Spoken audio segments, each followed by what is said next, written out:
Hello, good day everyone. My name is Zahida. I am from Division of Examinations and Awards, DEAS, and I will be your host for today's webinar. Before we begin, let me state a few reminders. First and foremost, please mute your microphone when the speakers are presenting to avoid unnecessary noise. Secondly, if you have any questions, please feel free to ask a question during the Q&A session at the end of each talk, or please type them into the chat box and I will bring them up during the Q&A session later. And lastly, please remember to sign in and sign out upon joining the webinar. The link will be posted in the Microsoft Teams chat box. Otherwise, USSDC point will not be awarded. On behalf of Division of Examination and Awards, I would like to extend very warm welcome to all of you. And today's webinar's topic is Winning the Battles of Examinations Mindfully. So joining us today is a lecturer from Faculty of Creative Industries, Mr. Paul Ang Ban Hock, and two special guest speakers from Utah. Mr. Paul Ang Ban Hock is a senior lecturer at Faculty of Creative Industries in University Tunku Abdul Rahman, Utah, and currently serving as the course coordinator, course designer, examination moderator, test setter, test vetter, invigilator, and examiner. He is also an external moderator for language and communication course that is conducted by Center for Foundation Studies in Sungai Long campus. Before joining Utah in 2007, he served as an English language lecturer at the Center for Preparatory Education of Institute Technology Mara from year 1996 to 2000, and the Academy of Language Studies of University Technology Mara from year 2000 to 2007. Over the years, he has taught, tutored, and coached students of different ethnicities and abilities, equipping them with strategies and skills for improving themselves. Hello, Mr. Paul. Thank you for joining us on this webinar. And how are you today, Mr. Paul? I'm fine. Thank you, Juanita. Thank you for the introduction. Okay, so Mr. Paul Ang, our topic today is winning the battles of examinations mindfully. Perhaps before we go into details, you could give us a little bit of introductions on our topic today. And of course, later on, we will invite our guest speakers to share their experience. That'll be great then. I'll share my slides. Okay. If you're unable to see the slide on your screen, please alert me. Yes, I can see the slide on the screen. Thank you. With a heart of gratitude to the Division of Examination and Awards and to Juanita, and also to Mr. Ethan Kwan Kian Foon, who has invited me to be the speaker for this event. And also Encik Muhammad Fadli, who is working behind the scene, supporting us. Thank you very much. When we talk about examinations, we can't help but think about the civilization that has contributed to national examination in a large scale. What brings to mind is the Chinese civilization, with a civilization of 4,000 years continuously. And in those days in China, they had this imperial court where they had exams to pick the best of the talents to serve the emperor. And there was this school called the Confucius Academy, where the brightest would study hard and then sit for the national examination. And in the context of exam here, we can see that there are other words related to examinations, such as assessment. That's where we get the root, assess. And when we doing examination, know that it is an action. It is a verb. And the verbs are assess, estimate, assay, appraise, value, evaluate, rate, appraise, scrutinize, inspect, scan, audit, test, prove, try, and demonstrate. Wow, many more words that I can't fit in here, but these are the major words that you may encounter when we talk about examinations: assessment, evaluation, coursework assessment, formative assessment, summative assessment, etc., etc. The university defines examinations as including any manner or method of assessment or evaluation which results in a mark or a grade for a specific program or part thereof. And to be given a grade, a score for our performance can be a nerve-wracking experience, but it is a necessary practice because formal tests, such as written, spoken, or practical, help us to consider, to study very carefully what we have learned, what we have been able to achieve, and to determine how much we know and how much we don't know, or what can we do about what we don't know to progress, to improve, to make more improvement. What can I do with what I have learned, the skills that I've acquired? Cognitively, what can I do with the knowledge, the theories that I've learned? I have to put them to practice. And how do we know we are qualified? That's why testing.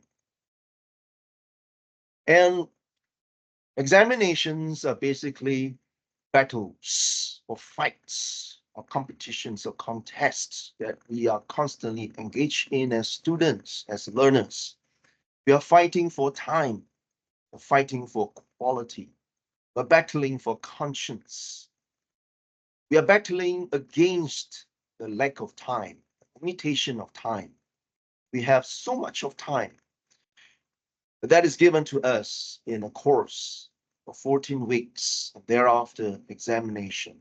You have coursework assessments and followed by the final examination. We are battling against quality, against the lack of quality or the poor quality.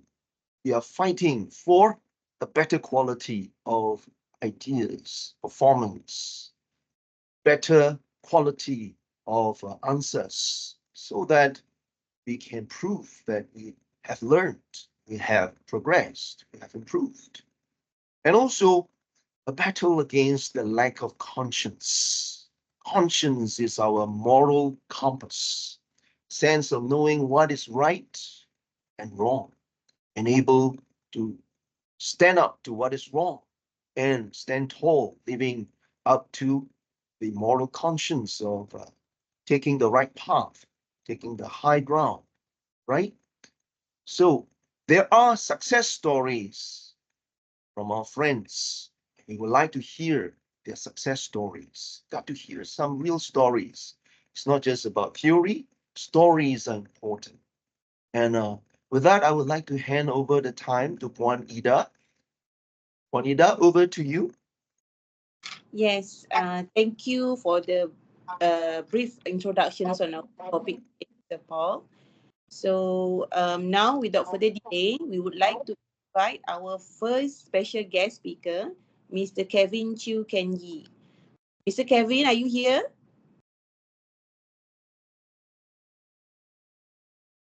Yes. Hi, hello, Mr. Kevin. Hello. Okay, I'll say, okay, I will give a brief introductions of Mr. Kevin. Mr. Kevin is actually a student from LKC FES, Lee Kong Chian Faculty of Engineering and Science, and he is currently studying Bachelor of Mechatronics Engineering with honors in Utah. So, Mr. Kevin, welcome to the webinar and thank you for joining us today. Thank you. Okay, so could you share your experience and perhaps some tips with the audience joining us today in winning your examination battles recently? Okay, Sure. all All right. right. So I'll start.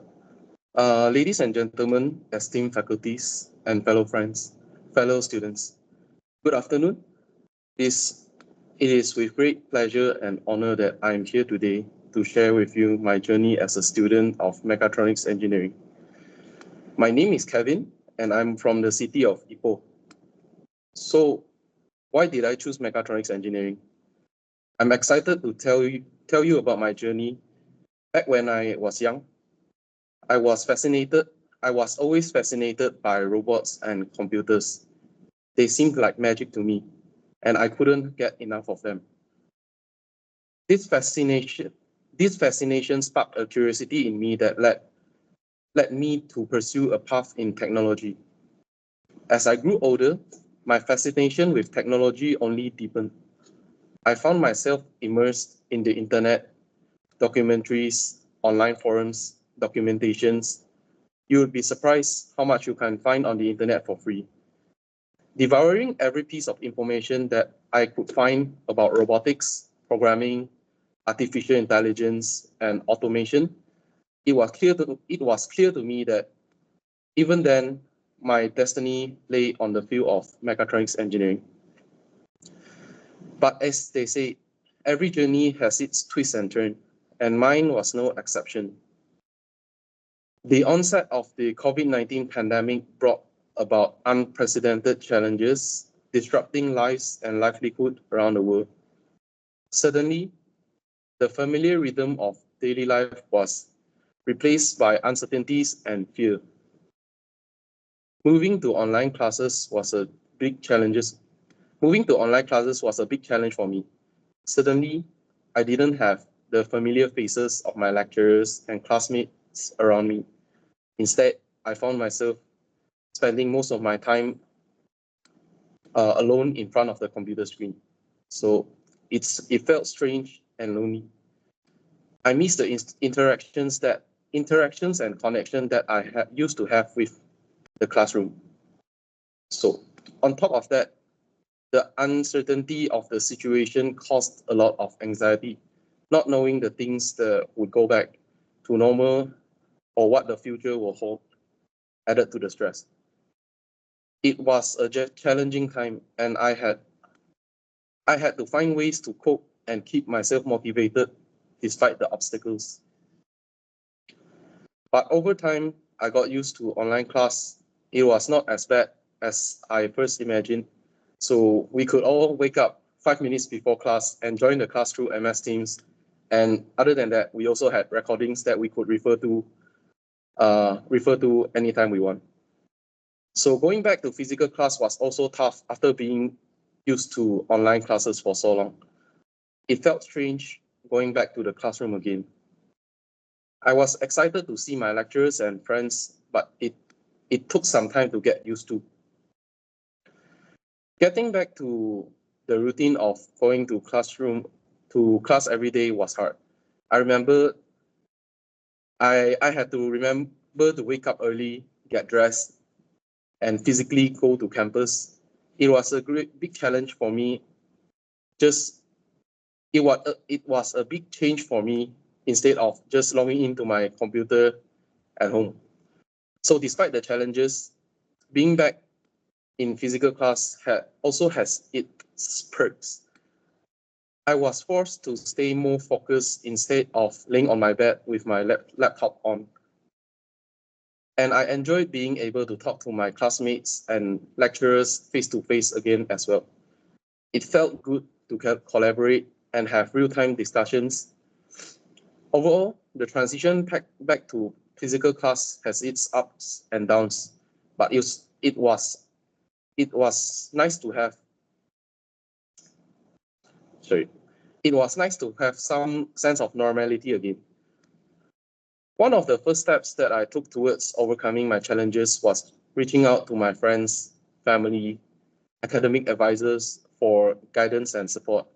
Their words of wisdom and encouragement became my guiding light, helping me navigating through uncertainties and giving me the courage through it. They reminded me that failure is not a sign of weakness, but rather it is a stepping stone to the path of success. They encouraged me to embrace my struggles as opportunities as opportunities for growth and learning, rather than obstacles to be feared and avoided. One piece of advice that particularly resonated with me was the importance of avoid last-minute cramping before exams. As tempting as it may be to procrastinate until the last minute, I learned the hard way that this approach only leads to stress, anxiety, and ultimately poor performance. Instead, they encouraged me to create a timetable and to stick to it rigorously. Allocating time for studying, revision, and relaxation. It was not easy at first because bad habits die hard, as they say. But with patience, perseverance, and a healthy dose of self-discipline, I gradually found my rhythm and began to see tangible improvements in my academic performance. Another invaluable lesson that I learned was the importance of seeking help when needed. Whether it is reaching out to lecturers, clarifying on difficult concepts, forming study groups with classmates, sharing ideas and insights, or seeking guidance from academic advisors regarding the course selection and career pathways, I discovered that I was never alone on my journey. In fact, one of the most impactful experiences that I had was meeting regularly with my academic advisors as we discussed on my progress and set goals for the future. This session not only helped me stay accountable for my action, but it also provided some much needed source of motivation and encouragement during challenging times. Looking back on my journey, I can't help but feel a sense of gratitude and the unwavering support of those who stood by me through thick and thin. From my academic advisor who helped me plan the next course of action, and my friends who are willing to share tips and tricks that they use, and to my family who believed in me, even though when I doubt myself, I owe them a debt of gratitude that I can never repay. As I stand before you today, I am reminded of the words of the great poet Robert Frost, who once said, the best way out is always true. Indeed, my journey through the trials and tribulations of uni has taught me that true strength lies not in avoiding challenge, but in confronting them head on with courage and conviction. So to the ones that are here today, I say this: embrace your struggles as opportunities for growth and seek support when needed. And never lose sight of your dream that fuel your passion. Remember that success is not measured by the absence of failure, but by the resilience and determination with which we rise from the ashes and forge towards our goals. In closing, I would like to leave you with another quote by the renowned physician Albert Einstein, who I googled. So, in the middle of difficulty lies opportunity. So let us embrace the challenges that lie ahead with open hearts and minds, knowing that with perseverance, determination, and with the support of those around us, there are no obstacles that we cannot overcome. Thank you. That is all for me. Thank you, Kevin. So, Thank you. thank you for your wonderful sharing. I hope and I wish you can keep up your momentum in fighting your examination battles. And I wish you all the best for your upcoming exams. Now, we would like to invite our second guest speakers, Mr. Ng Hong Bin. Hongbin, are you here?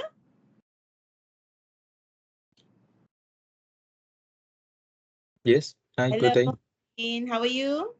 Yes, I'm fine. Okay, so thank you for joining the webinar today.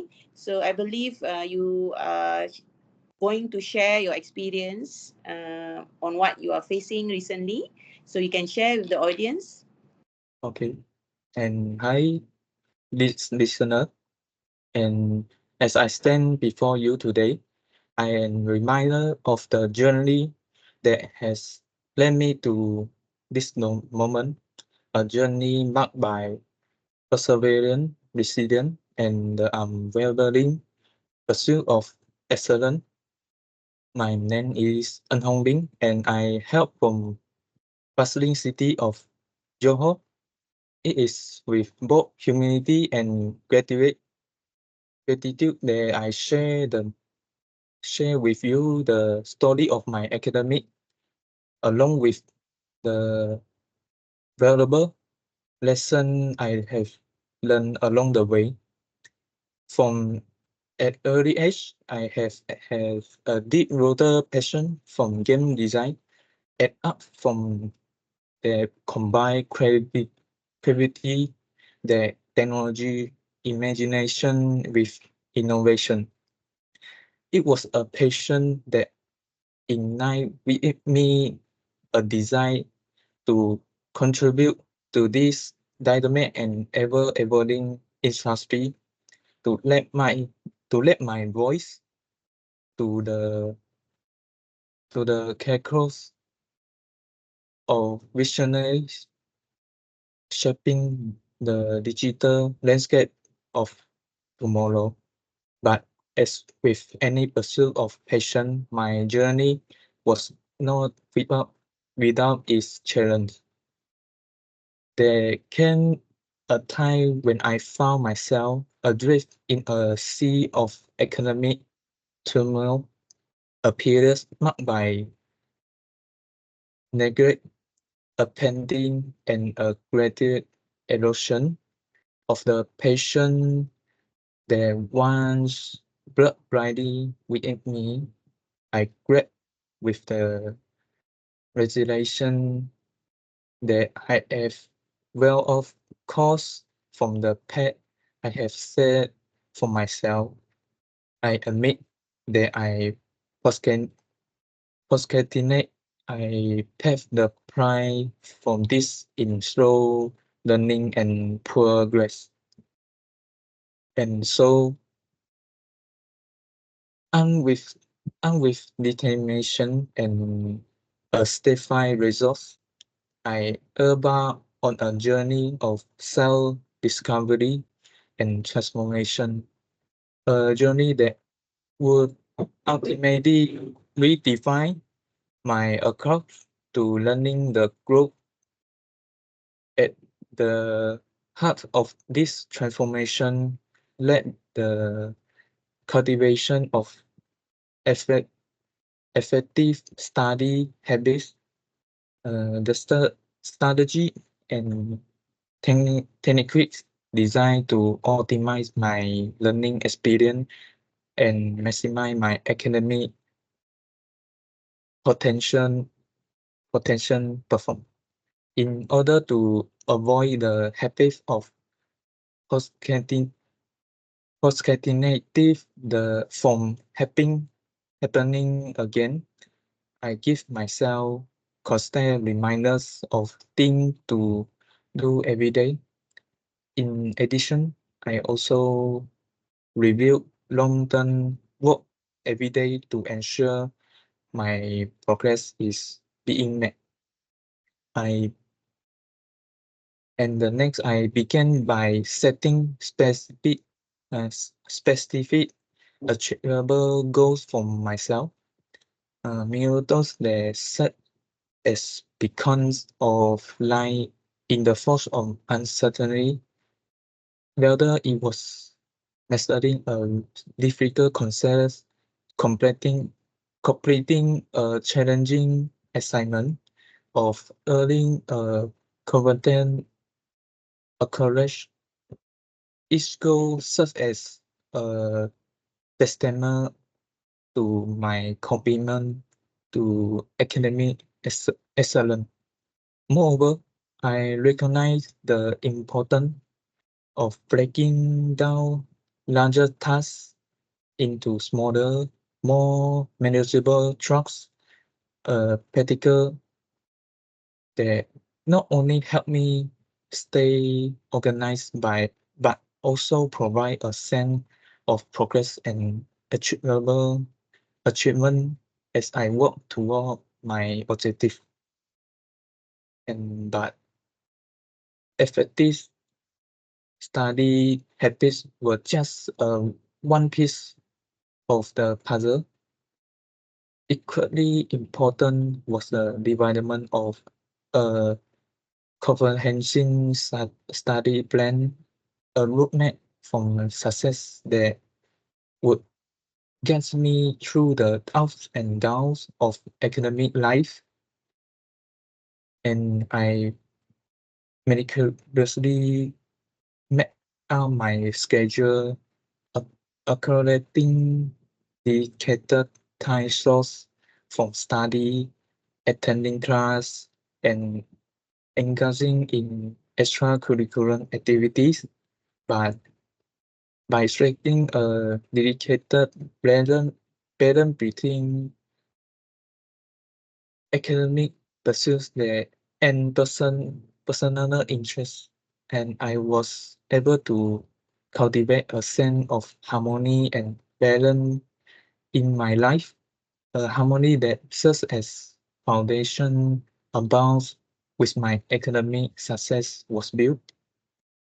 And yes, perhaps the most transformative aspect of my journey was the recognition of the power of collaboration and community in the pursuit of knowledge. I sought out study and discuss, discussion focus where I would exchange ideas, seek clarification, and learn from my peers through the sharing of insight, experience, and perspectives. I gain a deeper understanding of the subject matter and forge meaningful connection with like minor individuals, a network of support and encouragement that would sustain me through the thrill and tribulation of academic life. In addition to this practical strategy, I prioritize self-care and well-being as integrate components of my learning process.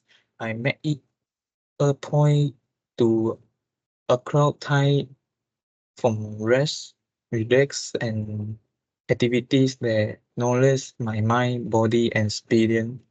I will do heavy training and 30 minutes of walking twice a week.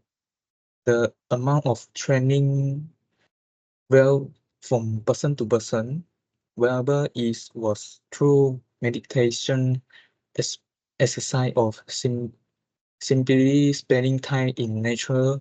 I found that cultivating a heavy work work-life balance was essential for sustaining long-term academic success.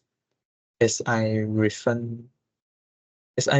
on my journey, I remind of the profound impact that perseverance, determination, and a growth mindset can have. One's ability to overcome obstacles and achieve greatness, and by embracing challenge as opportunity for growth, fostering a spirit of curiosity, and resilience, and cultivating a supporting community of peers and mentors, we can upgrade unlock our full potential and realize our dreams. In closing, I extend my deepest gratitude to each and every one of you from accompanying me on the journey on this journey of self-discovery and transformation. Together, let us continue to stray from excellence to inspire and uplift one another and to forge a brighter future for ourselves. And this is my speech. Thank you. Thank you, thank you. What a great sharing from Mr. Hong Bin. Now we are done with our two guest speaker. Without further delay, let us turn the time over to Mr. Paul. Mr. Paul? Yes, I'm back. Thank you, Juanita. Okay. So Mr. Paul will explain further on our webinar today, yeah? Yeah, sure, I'll do that. I would like to also thank the speakers who have enriched my understanding of the topic, and of course, their experience that they have gone through lend weight to what I'm about to share with you. I hope you can see my shared screen. I've just shared my slides again. Right, we have heard their stories, and we have discovered that they were this worries, anxieties, and that they had to overcome. Exams can be nerve-wracking. The anxiety and worries should not get the best of us. The battle of energies take place when we face the exam, as we prepare, as we sit for it, and even after post-exam. So the question is, are we winning the game or are we losing it? Are we gaining ground, gaining victory over defeat? Or defeat is having us? We would like to have control or mastery over our defeat. Defeat happens, we just can't help it. Failing, defeat is a step closer to winning our victory, like what we have heard them share just now. They experienced the defeat, but they did not let the defeat push them down. They persevered, they bounced back and earned their victory. Of course, you need to have a positive mindset, positive perspective. Optimism should outweigh, should be more than pessimism. Pessimism is the negative of optimism. Think positively moving forward. Of course, you must have confidence, you must have faith in yourself, faith that you are preparing well, faith that you are on the right track. That's why they seek for advice from their peers, from the academic advisor, in order to have that confidence, to know that you are doing it correctly. Find the support, gives you the confidence as well, as opposed to fear. And also the energy between peace and anxiety. I like the word that Mr. Ng Hong Bin used. He said that to achieve harmony and balance, to find the environment where he can have the harmony and balance, to have the peace. And anxiety is real, worry is real. It will keep coming back. But we need to be able to have control over the anxiety and not let it overwhelm us and let alone paralyze us. Peace is our ability to have mastery over our anxiety, achieving balance and harmony. And happiness is a positive energy as opposed to sadness. We can't experience happiness without sadness. Somehow you have the yin and the yang. Yin and the yang help us to appreciate life, happiness. And I like what Mr. Kevin Chu shared with us, that he was grateful. He is grateful So gratefulness creates happiness. Despite the circumstances, you are grateful for the opportunities that you've been given and make the best out of the opportunities. Happiness comes from your inner self.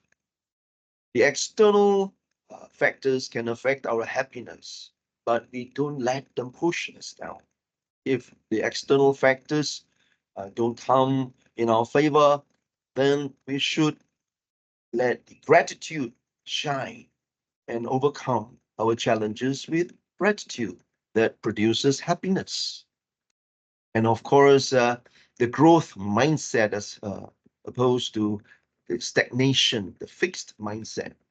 When we sit for exam, we go through assessments, we are actually allowing ourselves to go through the process of growing. We are maturing, like what Mr. Kevin Chu said, to mature throughout the process, and like what Mr. Ng Hong Bin said, transformation, the change for the better. And of course, success is an achievement. Success is doing the best that we can with what we already have. We don't have to worry what we don't have. Look around, what are the resources that you have, the time that you still have. Make the best use of your resources. Failure doesn't mean you are a failure. It just means that you are a step closer to succeeding. And also Robert H. Schuller, I remember his quote that success is never ending, whereas failure is never final. And we are battling with these energies. These energies, either they are proportionate, 50-50, or our positive energetic traits are more than our negative energetic traits, or C, our negative energetic energetic traits more than our positive energetic traits. I would like to have you participate in a poll. I'm going to share the link with you in the chat. Please respond. You see the link. Okay, I'll share this and I'll share the link to this poll.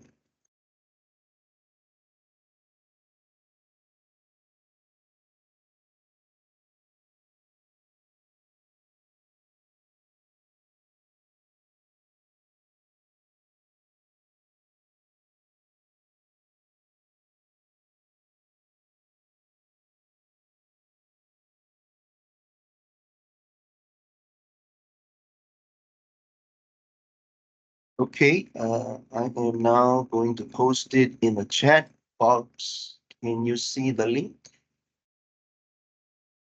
Please come on board and give your response. What I've just shared, A, B, or C. Let me share screen again.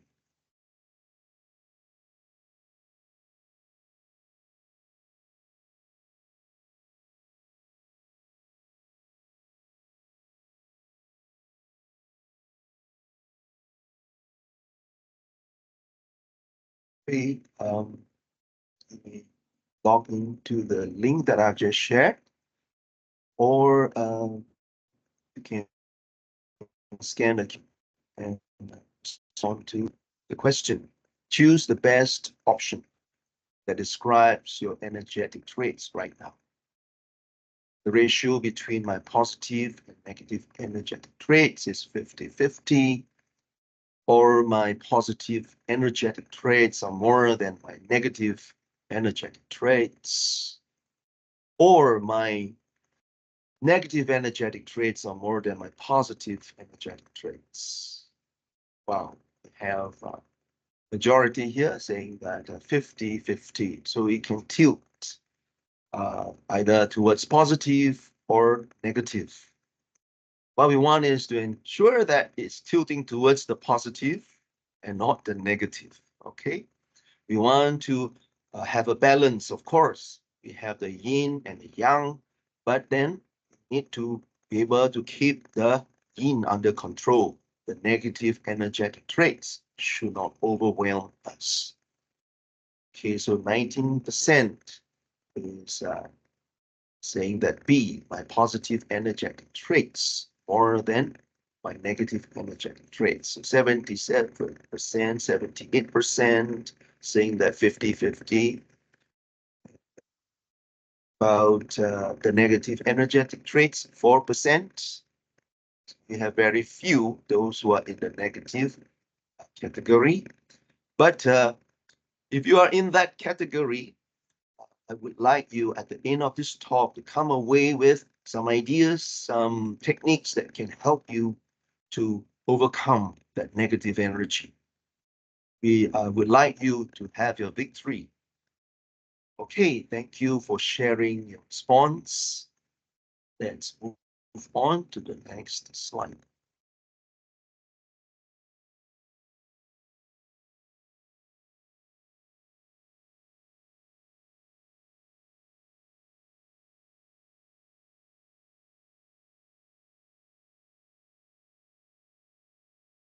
Okay, let's continue. With the right strategies and mindset, we can manage our nerves and approach our exam with confidence. Truly it is, because we have just heard the testimonies of Kevin and Hongbin that they employed certain strategies and they embraced the positive mindset. Let's discover more. You see, we reap what we sow. If we sow a victorious mindset, the fruit then will be victory. If we sow optimistic mindset, then the victory or the fruit is optimism. Confident mindset leads to confidence. Peaceful mindset leads to peace. Happy mindset leads to happiness. Growth mindset leads to growth or expansion. And a successful mindset leads to success. We reap what we sow. So to prepare ourselves, we need to think about what we are doing to till the ground, to sow the seeds of these positive vibes so that we enjoy the fruit of our labor, victory, optimism, confidence, peace, happiness, growth, and success. How do we develop this then? How do we till the ground? How do we plow? It takes hard work like Kevin, hard work like Hongbin. They plow the ground, they sow the seeds, and now they are reaping fruits. How do we do that? Let me recommend to you to get organized. You must know what are the expectations. We ought to also familiarize ourselves with the past exam papers, and we need to establish a routine for a revision, like what Kevin said, and Hongbin also. They establish their routine for revision that requires a schedule. And also, how do we guard our attention span? How do we protect our attention spans? All right, let's start with the expectations. There are so many rules. If you just take a look at the Utah portal, I would like you to go to the Utah portal, and I'm going to share with you the exercise. There, you're going to have some questions. Go to the Utah portal, log in with your ID and password, and go on to this guideline, and you can see the rules and regulations. The Utah Student Academic Handbook, University Rules and Regulations. Okay, let me share with you the link to the Utah portal. I'm sure you guys know the Utah portal. You can access it, but I'll share it with you anyway. Utah portal.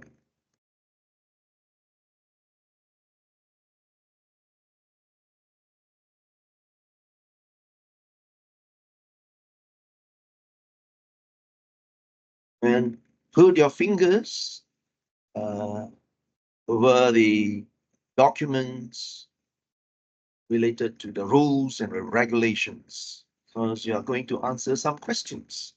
Have a little quiz over here. Share with you the quiz link.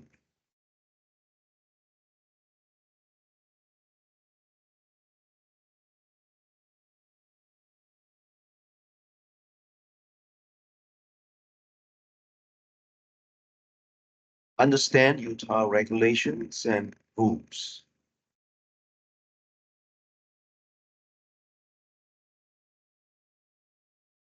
Okay, and now sharing it in the chat. Please check it out. And as you do the quiz, feel free to refer to the documents. Got to find the relevant documents in order to provide the answers. Give you about 10 minutes.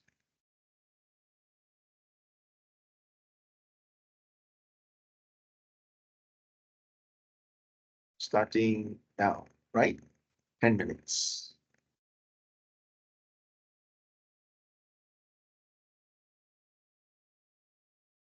Okay, this can scan the QR code or use the link in the chat. Join the quiz. Says, what is the name of UR student code of conduct? Okay. You can see the answers immediately after you have given your response. Please give your responses. Here we have one response saying that it is student code of conduct. Another response, question number 2, examination instructions to candidates. Yeah, you're right. Examination instructions to candidates. And then examination regulations. And of course, here is rule 4. And then the 90 to 100. So 100% have answers over here. Let's check the answers. See, yes, the correct answer. 1, 2, examination instructions to candidates. Number 3, examination regulations. And Utah Rule 4. Wow, you guys are good. 90 to 100%. You have the range here, and this is referring to the grading scheme applicable to January 2010 take onwards. Okay, let's move on.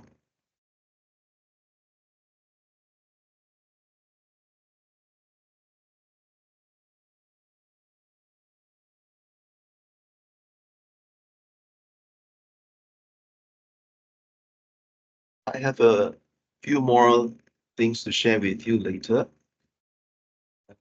We'll continue with the sharing over here.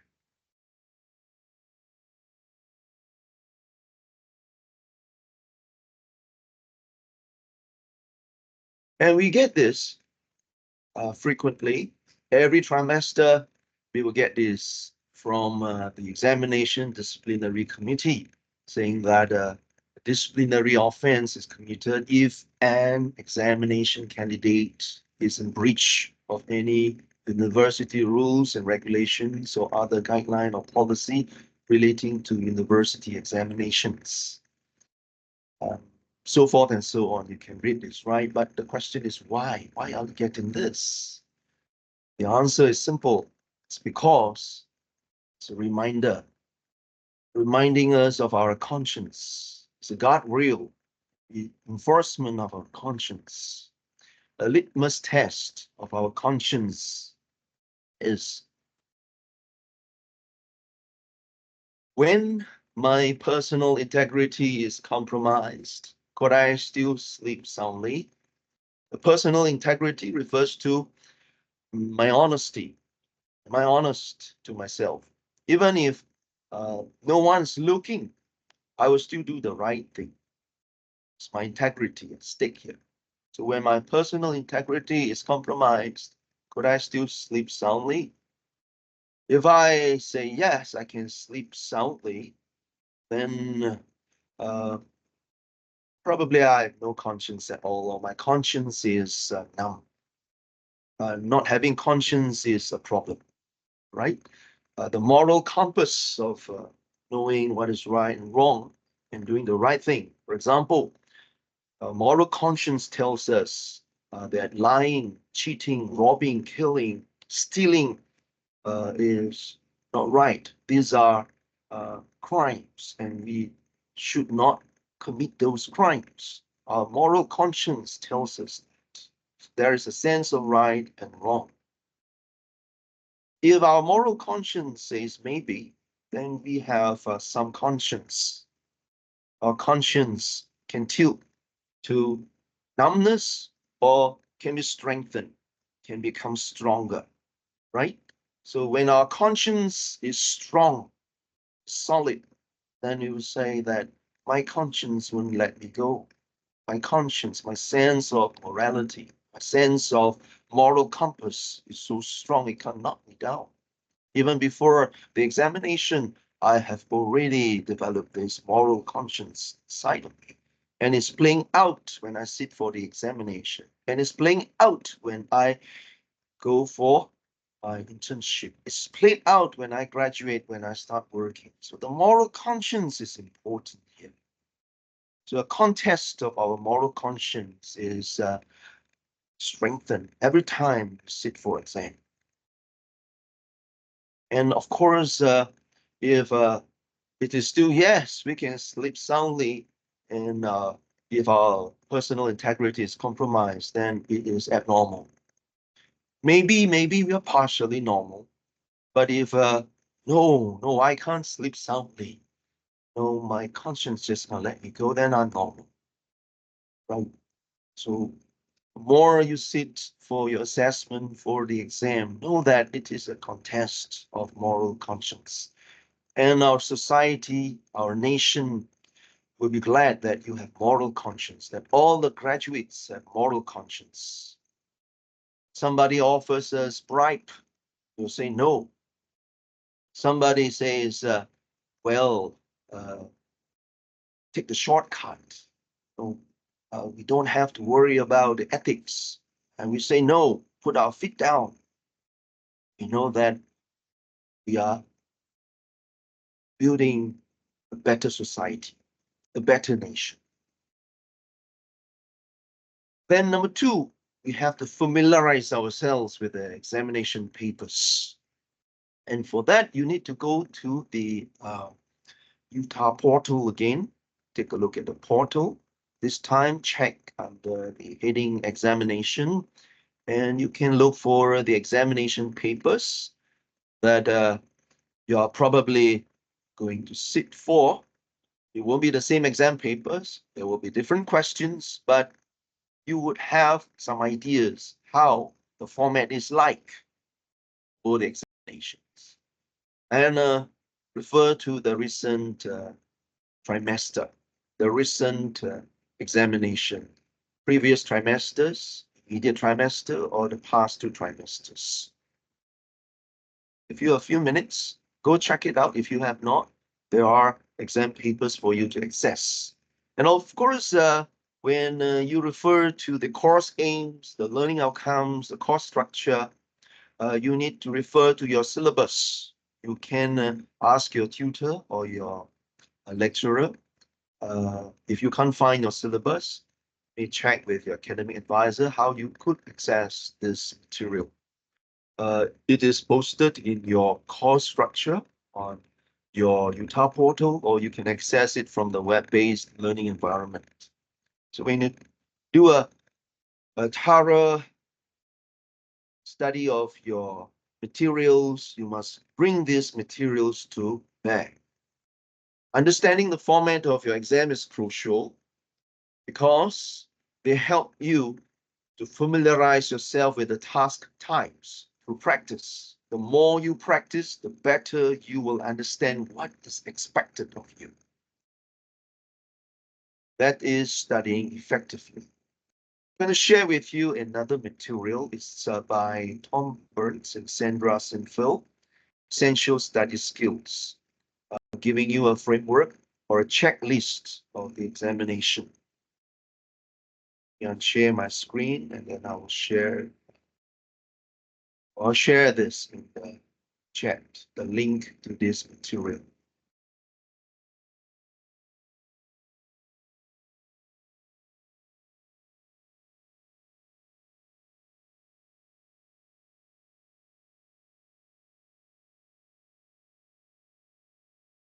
Okay, you may access this material.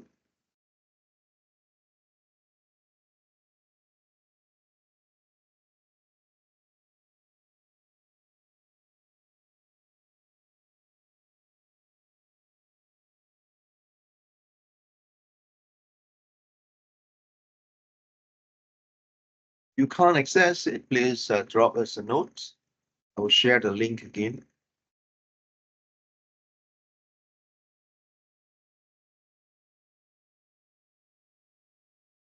Let's take a look at the checklist.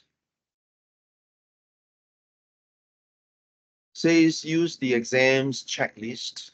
What have you learned from this chapter? What will you do now? Make notes and complete the exams checklist for every exam you're going to take. So every course you take may have a final examination. Not all courses would have a final examination. Some have a coursework assignments, coursework assessments only, while there are others who have final examination.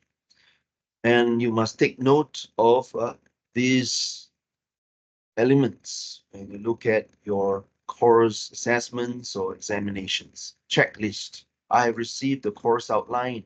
Have you? I've read the course aims and learning outcomes. Have you done so? I have read the schedule and thought about the course structure and design. I've found and analyzed past exam papers.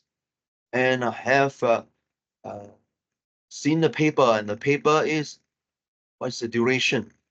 Is it 2 hours, 3 hours, or 4 hours? I have to answer how many questions, how many sections are there to the examination paper. You will get to know the format as you look at the different parts of the examination question papers. And I know the typical language used in exam questions. I know the topics that come up every year. I have thought about this program, but I need to know what else you need to know. I need to learn what else you need to learn. You can actually predict. Have you predicted the likely questions for this subject? Right? And the chosen topics to revise in depth. Have you targeted the topics that are weak, need more attention? So have you opened a revision folder on topic 1, topic 2, 3 till topic 6, and etc. Make links between learning outcomes, coursework, assignments, and revision topic. Essential for you to see the connection. Got to connect these dots. And then have you placed your coursework notes, press cuttings, assignment notes, and assignments into the topic folder on a big pattern on the wall or on your index cards? You have your own strategies, I believe. If the strategies are working well for you, go ahead and continue to use it. But if you have no ideas, these are ideas for you to organize your material systematically and in order so that you can do your revision effectively. And of course, have you used a multisensory approach using sight, sound, or feelings or movement to master the content? Have you made pattern notes of the day, of the key points? Did you make tapes of your recital?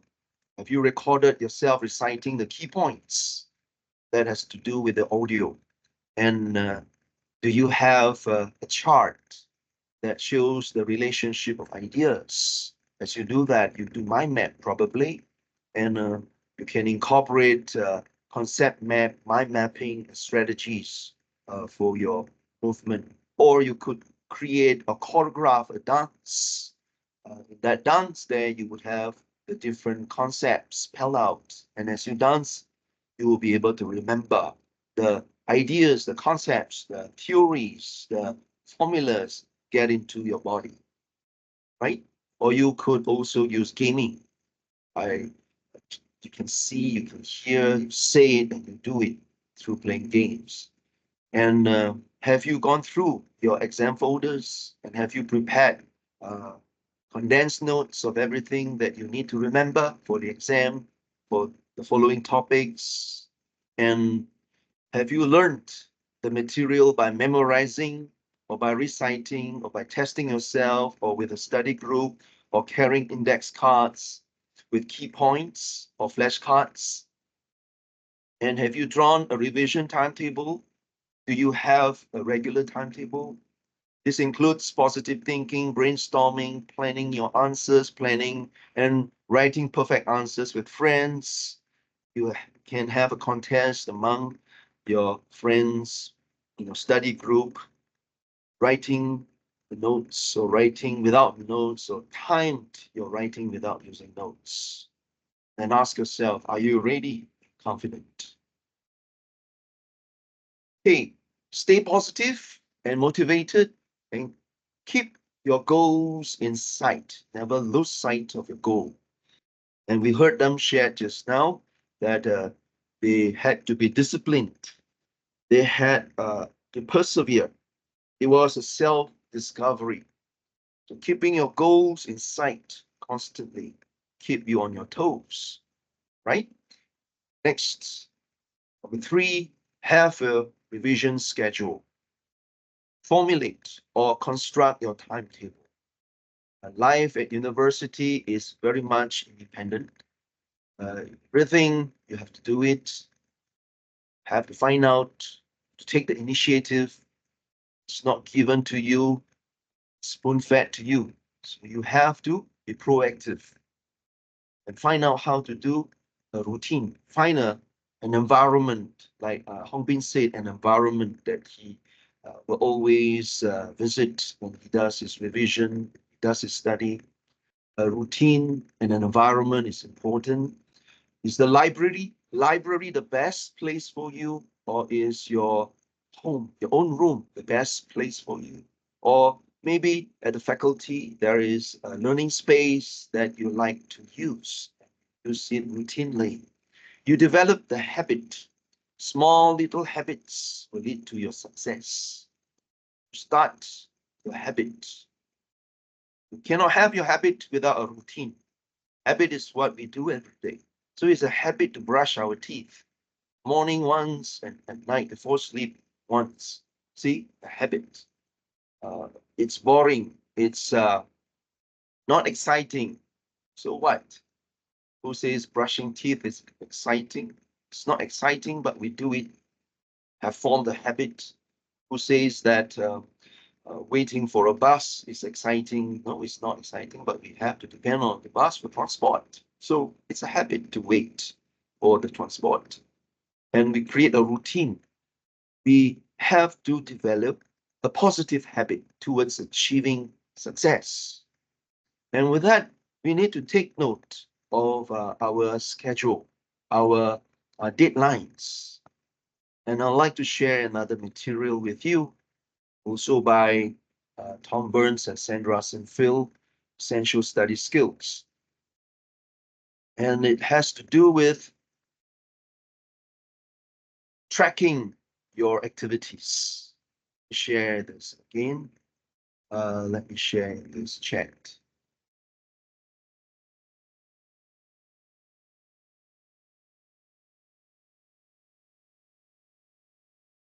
You may use this framework to identify the task that you need to accomplish so that you do not procrastinate. One of the themes that we heard from Kevin and Hong Bin is procrastination. how did they overcome their procrastination?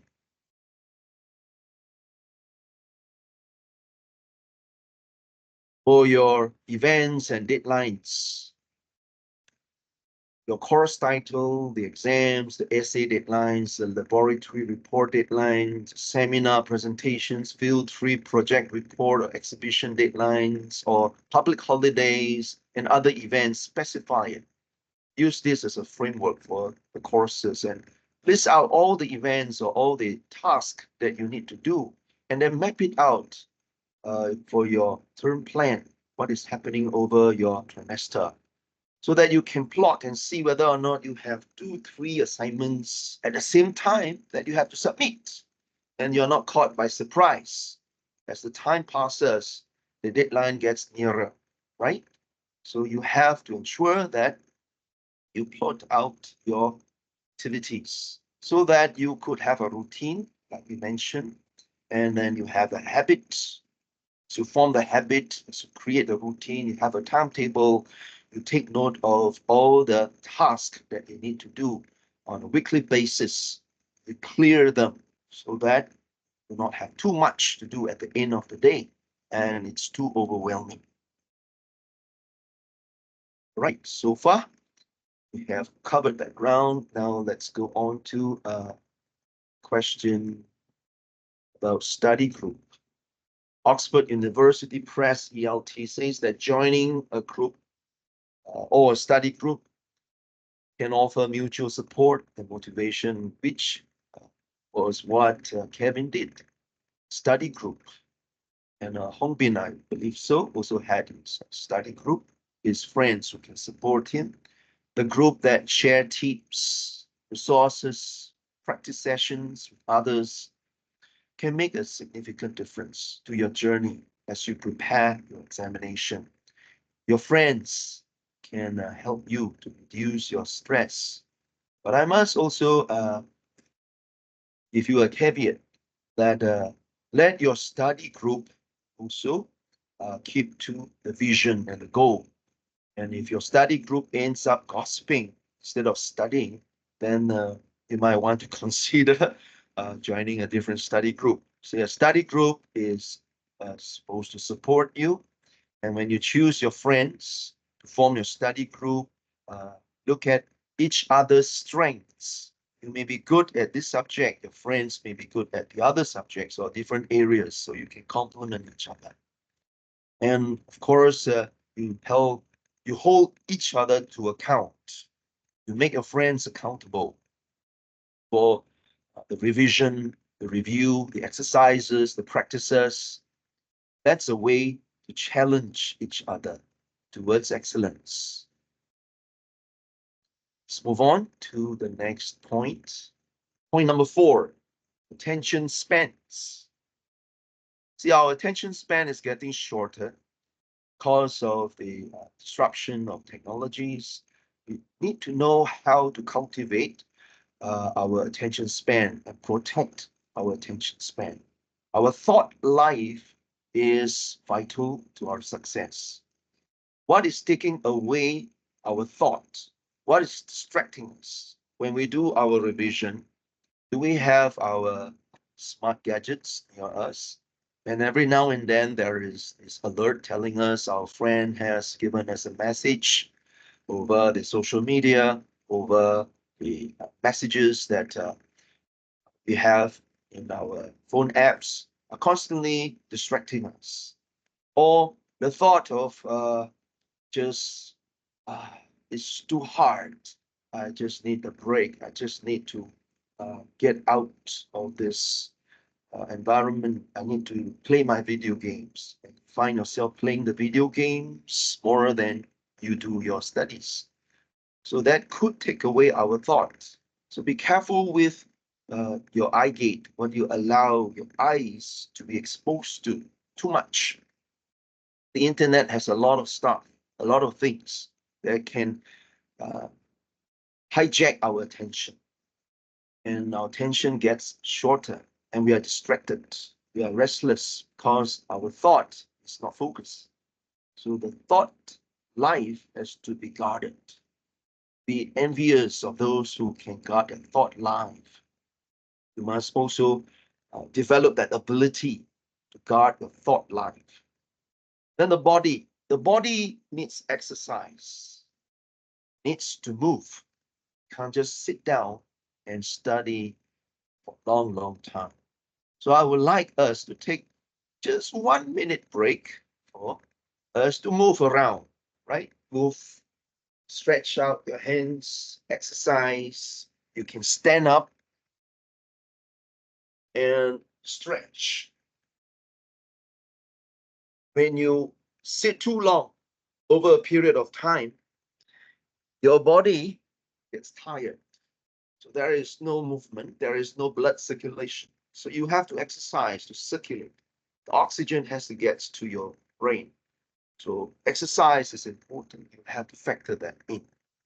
And it has to do with our eyesight as well. I would like you now to take maybe a 20 seconds break. Just look at something. I have with me here a green cardboard. Just take my eyes away from the screen and just look at this green cardboard to refresh my eyes, to give my eyes a break from this screen. When we are too long on the screen, our eyesight is affected, our eyes get blurry. So it's good to just take a break once in a while, after every 20 minutes, or maybe after 25 minutes, just look away from our screen. Look at the trees, look at the greenery, look at the landscape, so that your eyes can have a break. And turn to your study, you'll be better, feel more refreshed.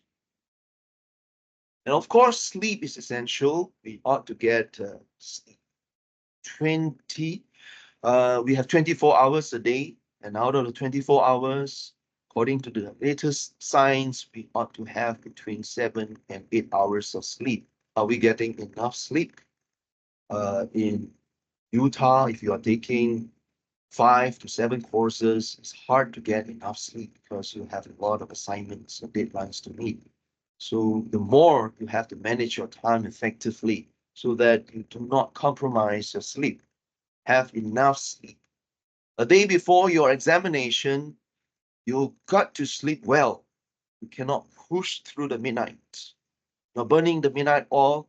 The next day, thinking that you can perform, you are in for trouble.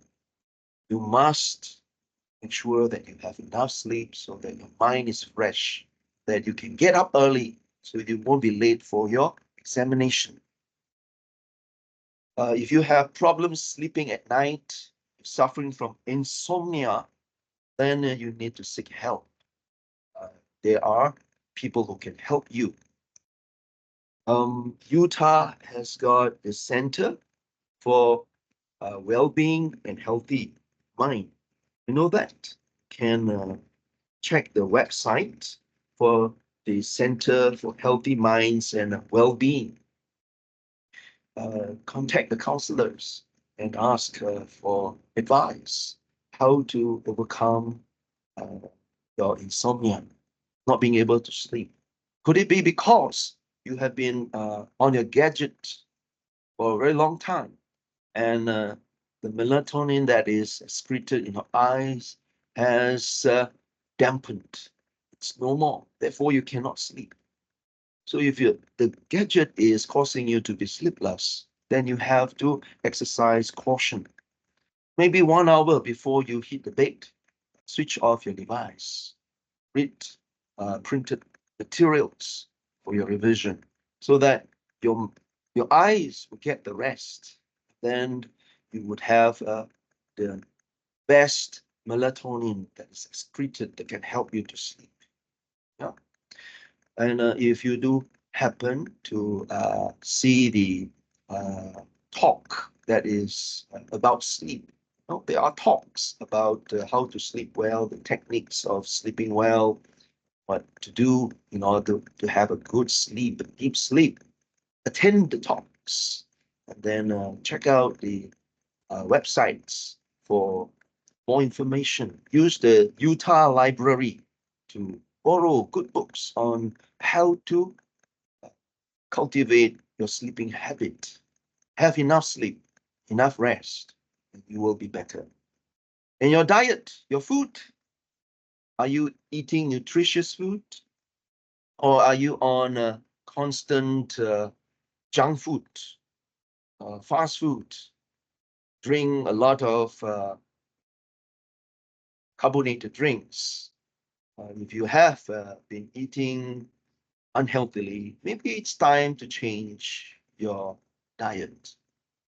Now you have to eat a balanced diet, sure that you have nutrition, and eat fruits too, and supplements your vitamins. Your body needs the vitamins, the minerals, and if you can afford, buy avocado, blueberries, and apples, also good. And make sure you plan your eating habit well so that it does not interfere with your studies, your revision. If you eat nasi lemak all the time, and then you think you can study after that, you eat a heavy meal of nasi lemak, and then you are going to do your revision, probably it's not a good idea because then your tummy is working very hard to digest the food, and the energy is directed to your stomach. So it's hard for you to study, right? You feel sleepy. So take note of your diet, how you eat, what you eat, when you eat, and also leisure. The leisure is your downtime, the time where you relax, time for your hobbies, time to do the things that you like to do. If you like to play the music or like to play guitar, or maybe violin, or maybe piano, take that short break and play your favorite instrument or switch on music to listen. If you don't play any instrument, what do you like to do? What do you like? That downtime that you have. Do you like to paint? Do you like to draw? Do you like to read? Do those stuff so that it gives you that break from that routine, so that you don't get bored and then you fall asleep. And then when you come back after the short break, remember it's short break, not a long break. Take a short break to read maybe a chapter of a novel that you have been reading, or maybe take a short break to play a piece of music that you have been learning, or that tune that's been playing in your mind, you can sing it out. Have a short break, then resume.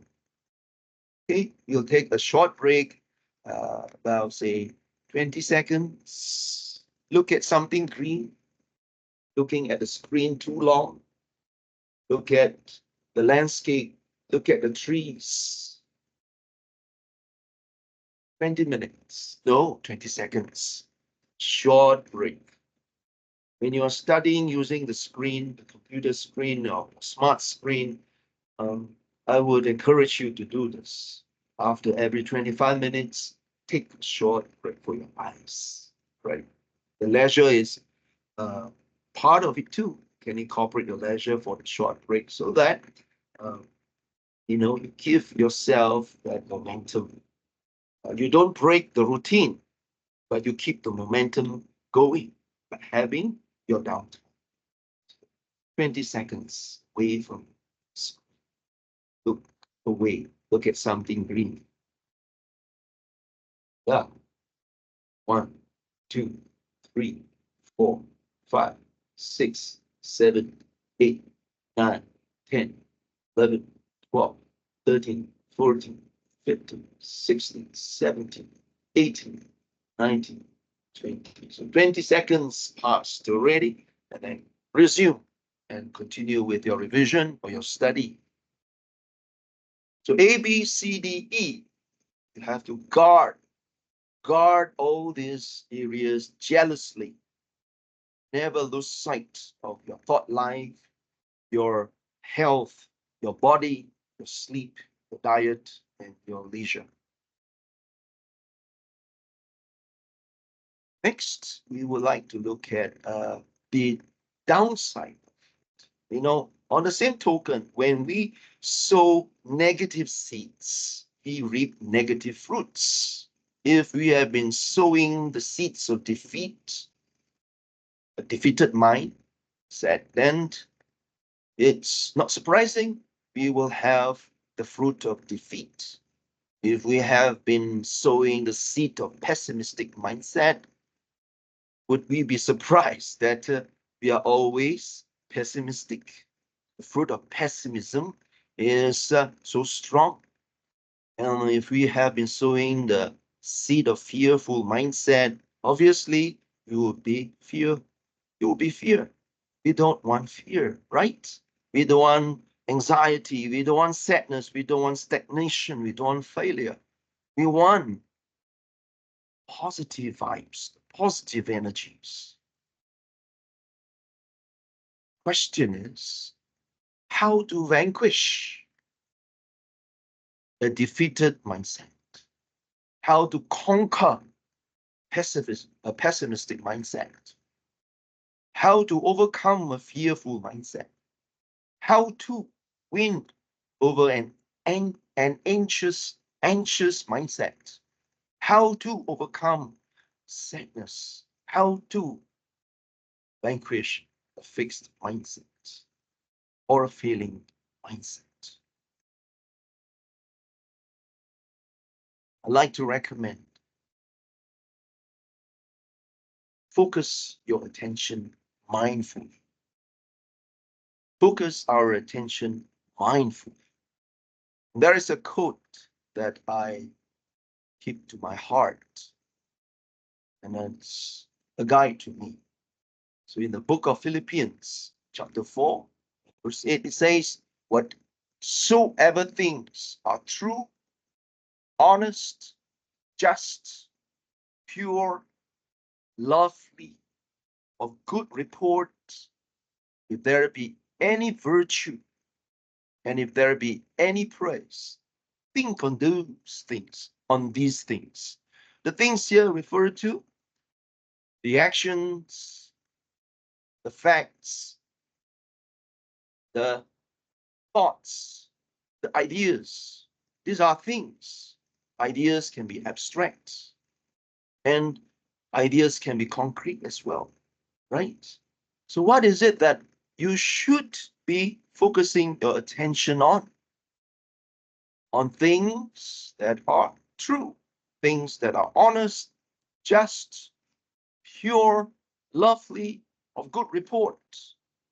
If there be any virtue, high standards, or if there be any praise or worthiness, think on these things. I would like you to take some time now. Imagine yourself completing the exam with confidence. Visualize your success. Visualize your achievement. These are the things that you should be thinking about. Seeing it in your mind's eye. Your mind's eye, your success. Imagine your success. As you do the visualization, you may get distracted.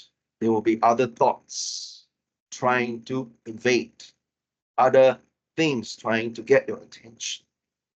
But you have to spend that quiet moment, that little time that you have, that duration of time. Take about 1, 2, or even 3 minutes to visualize your success.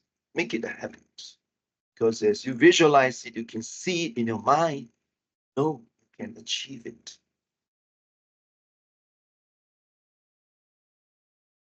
You see it now? Can you see now? You have a framework that you can use, to a checklist framework that you can use to identify the task that you need to accomplish. Can you see now the confidence level that you have from the results of practicing with your team members, results of practicing by yourself alone in the library? Can you see in your mind the mistakes that you make, and that you were able to correct all these mistakes, overcome all these mistakes as you get closer and closer to the day of your examination. Can you see yourself achieving that goal, achieving that success? How enforce it? How to enforce it further? Let me recommend to you that you embrace your victorious mindset.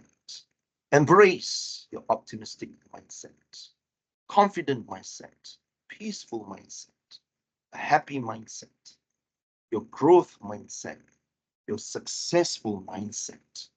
These are the positive vibes, the positive energies that you should be focusing on so that they grow and grow stronger.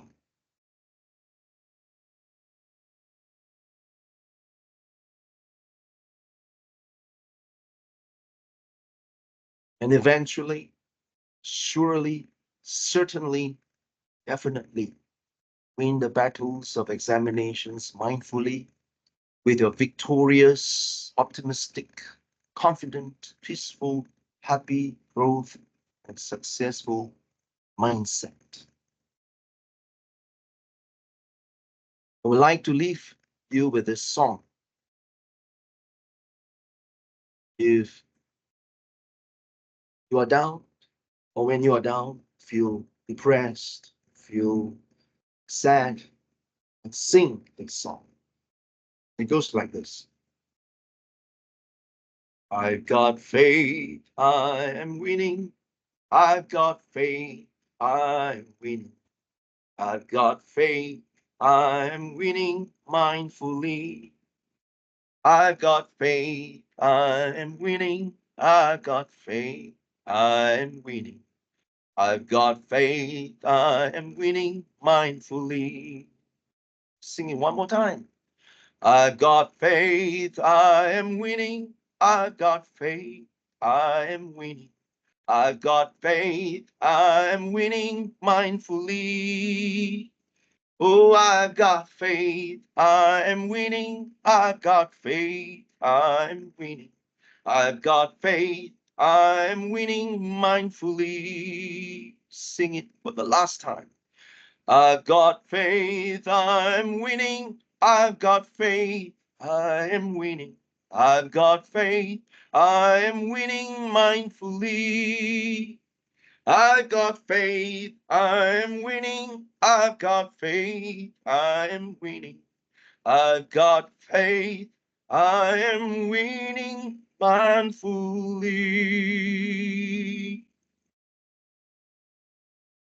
So go forth and win your battles and create your success. These are the references and the credit to the images that you have seen. And of course, thank you for participating. And I'd like to turn the screen over to Juan Ida for Q&A. Juan Hello. Ida, over to you. Yes. Thank you, Mr. Paul. What a very wonderful voice you have.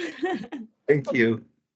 All right. So I would like to open the floor for questions. Any question from the floor? If you have any questions, you can either unmute your mic to speak up your questions, or you can type in your questions.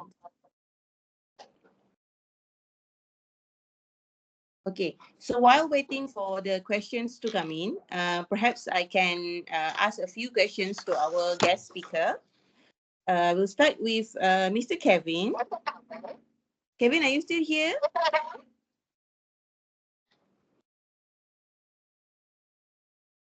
Kevin?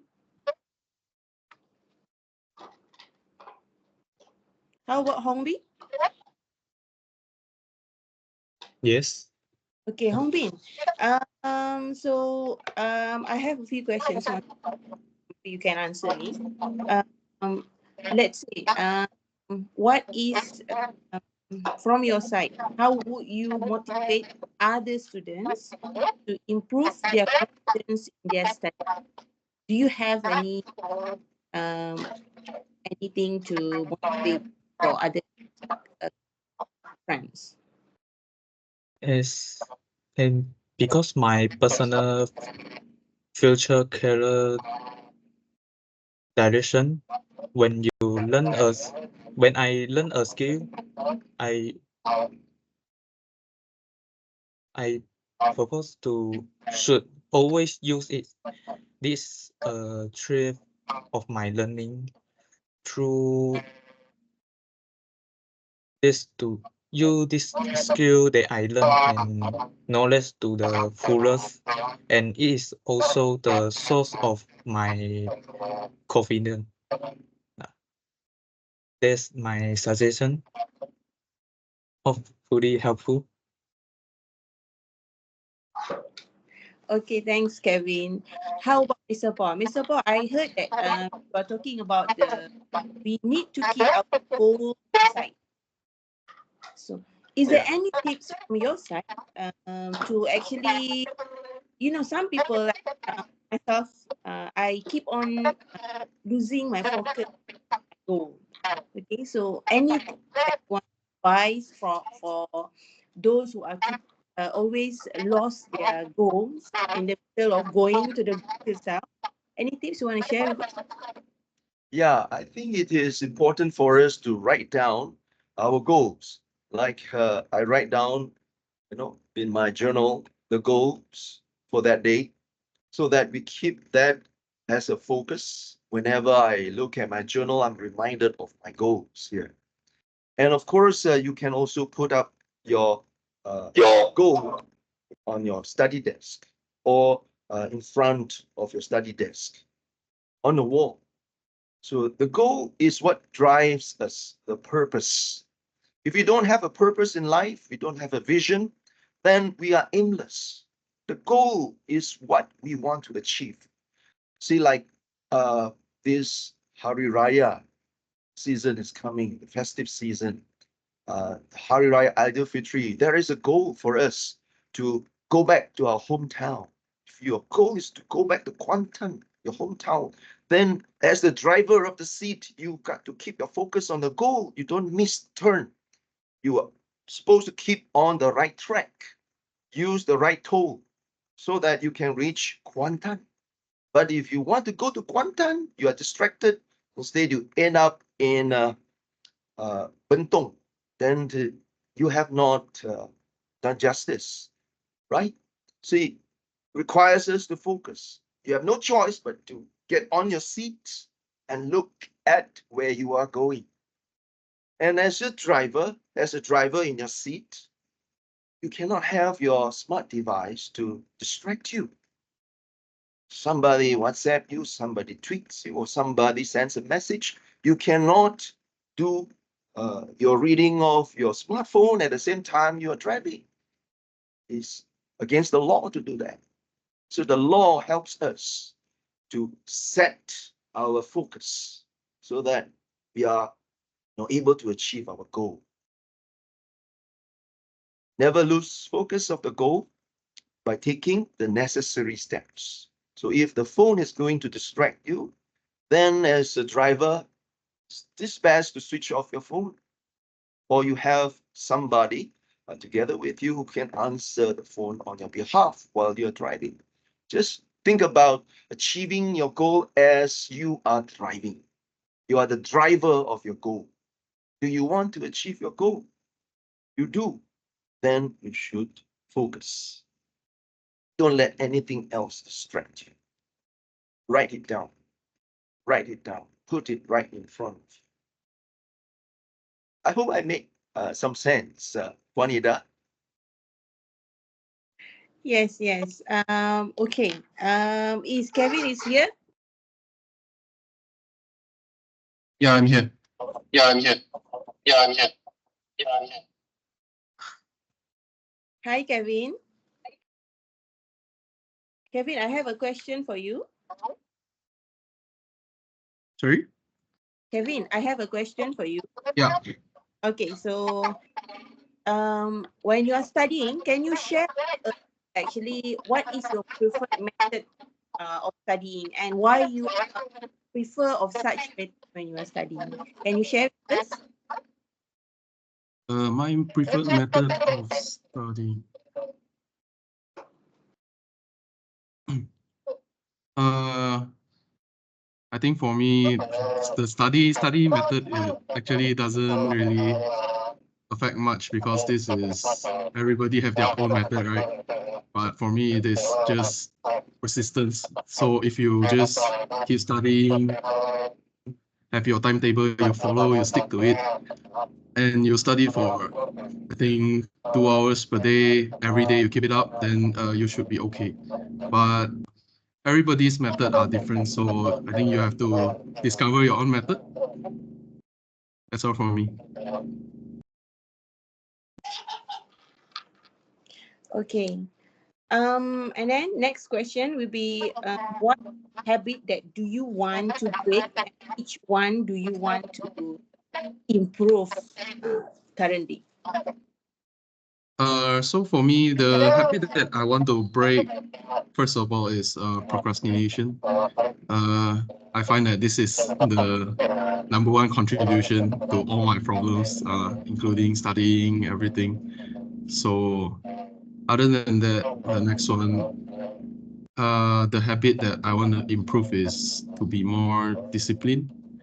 Yeah. So even though I'm here, I'm not perfect. So I'm still I still have much to improve. I would like to be more disciplined in the sense that I can stick to the goals that I set for myself and have more times to focus on the things that are more important. Right. That's all for me. Okay, thank you, Kevin. So, Thank you. Paul, I would like to give you another question. It seems like they do not have any. So, I want to ask, does a place card really helpful to enhance the memory? May I request you to repeat the question? I'm sorry, I didn't get it. Does the place card actually really helpful to enhance our memory? You mean the memory palace? Yes. Place, right? As in memory Yes. palace? Yes. Yeah. I can identify with that because I do use a memory palace for myself too. A place guide as in where you associate what you want to learn, what you want to remember with your body. For example, your forehead, your eyebrow, your eyes, your nose, ears, cheek, mouth, chin, neck, shoulder can be your memory palace when you have to present something from your memory. Use association, link it with what is familiar to you. For example, a word that you've just encountered, word probably is ambiguous, for example, double meaning, ambiguous. So how do you associate the word ambiguous with your forehead? Ambiguous. You can imagine that you have a double vision. You can see the forehead splitting. So there are double foreheads. Then you have some idea about ambiguous or ambiguity. Ambiguity. So you repeat the word, then you make association with your forehead, ambiguous. And see the letter A, you can see the letter S, the first letter and the last letter. And then you fill in the gap. You can have the consonant instead of the vowel, M, B, G, S, S. Then you have the vowels between. You can feel those vowels. As you remember your forehead, remember ambiguous. According to the technique, the more preposterous, the more illogical the link, but it makes you laugh. It makes you think that it's ridiculous, the more you remember. Whatever that comes ridiculous, how can it be? How can my forehead splits into two? It just doesn't make sense in the real world. And therefore, you remember because it is preposterous. And the eyes, maybe you want to remember a fact about using transitions to connect your ideas as you write your essay. So transitions to do with listing first, furthermore, moreover, or transitions to do with a contrast, contrary, on the contrary, conversely, or on the one hand, on the other hand. So you can use the memory palace as your eyes move. Look at the sequence, left to right, left to right. You know, it is sequential. So the memory palace of sequential linking words. Or you have the contrast. You know, maybe you roll your eyes, this way, following clockwise or anti-clockwise. To show the contrast, first you follow the clock, then anti-clockwise. So words to do with the contrast. However, nevertheless, on the contrary, anymore. The memory palace is a good strategy. I would recommend it. And if you would like to learn more about this strategy, the memory palace, a good book that you should go look for is Tony Buzan's Mind Mapping, Memory. In that book, he discusses a lot about how to build your memory palace, how to use the system as you incorporate that into your routine when you do your studies and your revision. Juanita, I think I have answered the Yes. question. Yeah. Okay. So one last question before we end this webinar. Okay, Mr. Paul. Actually, when we are going for a battle, of course, we might be losing the battle, so we might win the battle. So my questions: could you give us some tips on how do we rise from our battles that we have already losing? Maybe you can share with us any tips. I know it's a bit out of the topic today, but I believe it can be used by all the audience today on at least those who are actually losing the battles. They can use your tips to overcome the whatever things that they have already losing. Yeah. Thank you, Juanita. That's a good question. I would like you to hug yourself. Hug yourself. Embrace yourself. You know, when you do that, you're saying that I admit I've lost. I admit my battle is lost. I am defeated. I embrace my defeat. But let's not stay there. Love yourself. Have self-care. And then you could do a butterfly hug like this. The butterfly hug. This is what I call a butterfly hug. You want to calm your nerves. Those when you suffer defeat, that incident or the event will keep haunting you, keep coming back. Sadness will keep coming back. Anxiety keeps disturbing you. Depression and many more of the negative energies. I want to turn that into positive energy. So you tap, tap, tap like a butterfly. Tap. You want to bounce back. Think about the positive energies that we just discussed. Remember, defeat is a step closer to victory. Defeat is a step closer to victory. I need to fail so that I can taste victory. I have had my share of failures, but I need not be down. I can bounce back. Think about the positive energy. optimism. Remember? Positive perspective of your failure. Examine what could have caused my failure. What could have caused my defeat? What can I do about it? Is it going to recur? What steps can I take to address this factor that is causing my downfall? Then I must have confidence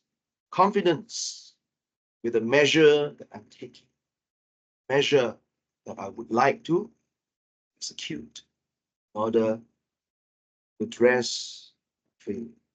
Remember, failure is not the end. It's a step closer to my goal, a step closer to victory. Think about the positive energies that we have discussed as well. Besides optimism, we have confidence. We have, what else? Peace. Peace. Must have peace. Peace is your ability to address the chaos, confusion, the disorientation that has taken place. As you think about how to achieve your peace, how to conquer the confusion, the chaos that has happened. Let peace arise in the heart. And of course, your growth. Think about the growth. It's an opportunity for you to grow, like Kevin Chu said. Opportunity for you to grow, to mature, like Ong Bin said. Transformation, change, not being stagnant. Opportunity for you to grow and excel. And of course, your success. Remember the positive energies that we have discussed. All the positive energy, embrace them. I'd like you to embrace. Okay, I'm going to do it one more time, and I'm going to call out the energy. And as I call out the energy, I would like you to embrace the energy. Victory, victorious.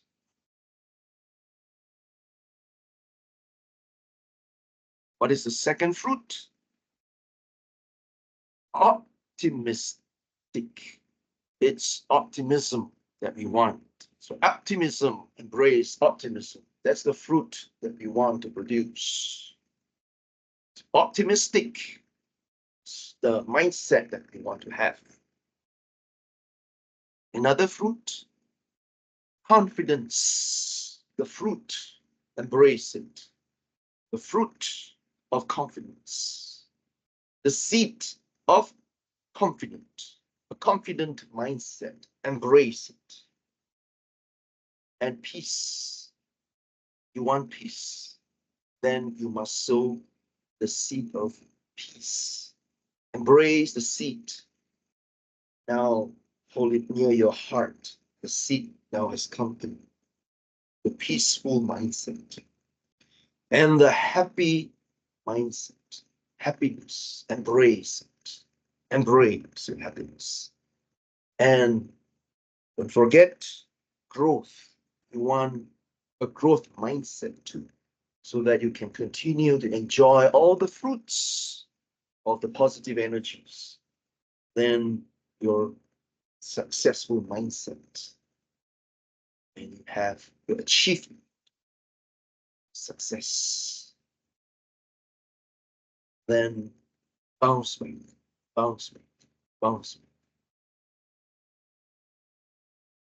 I've got faith, I am winning. I've got faith, I am winning.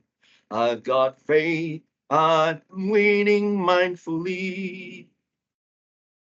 I've got faith, I am winning. I've got faith, I am winning. I've got faith, I'm winning mindfully. Remember, sing 3 times. I've got faith, I'm winning. I've got faith, I'm winning. I've got faith, I'm winning mindfully. Yeah, yeah. I've got faith, I'm winning. I've got faith, I'm winning. I've got faith, I'm winning mindfully for the last time. I've got faith, I'm winning. I've got faith, I'm winning. I've got faith, I'm winning mindfully. I've got faith, I am winning. I've got faith, I am winning. I've got faith, I am winning mindfully. Go forth, create your success. Bounce. Back to you, Juan Ida. Hi. So thank you, Mr. Paul, for the fruitful sharing. I myself actually feel very calm after listening to your advice. So I believe You're our welcome. audience gets so much info from our. So we from Division of Examination would like to thank you, Mr. Paul, and our two guest speakers, Mr. Kevin and Hong Bin. We from Division of Examination and Awards hopes this webinar could help and give you all some tips on how to win your exam battles mindfully. I would like to share this quote by Maya Angelou, an American memoirist. You may encounter many difficulties, but must not be defeated. In fact, it may be necessary to encounter this so you can know who you are, what you can rise from, and how you can come up from it. To all of you, please do not give up. Keep on fighting till you win. Before we end the webinar, I would like to take group photos with everyone in the webinar. Please turn on your camera. Hongbin and Kevin, you can. Anyone also? Everyone here also turn on your camera. So I will count to 3. I will start to count to 3. 1, 2, 3. Smile.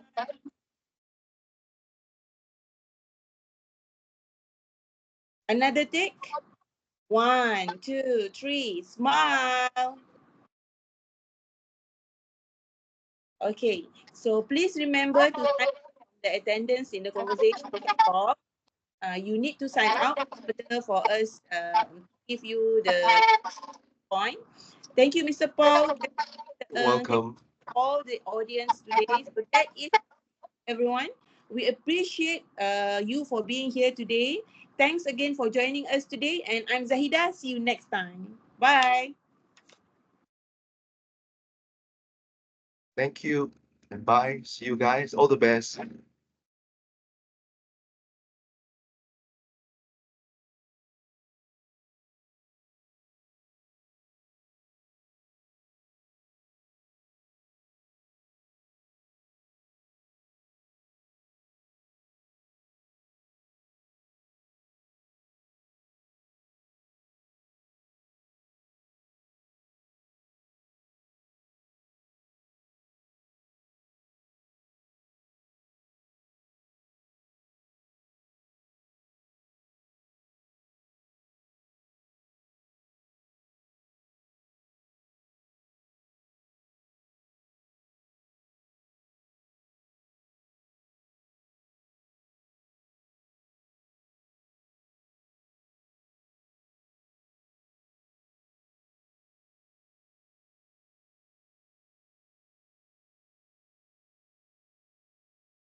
Student, please sign out and leave the group. Thank you.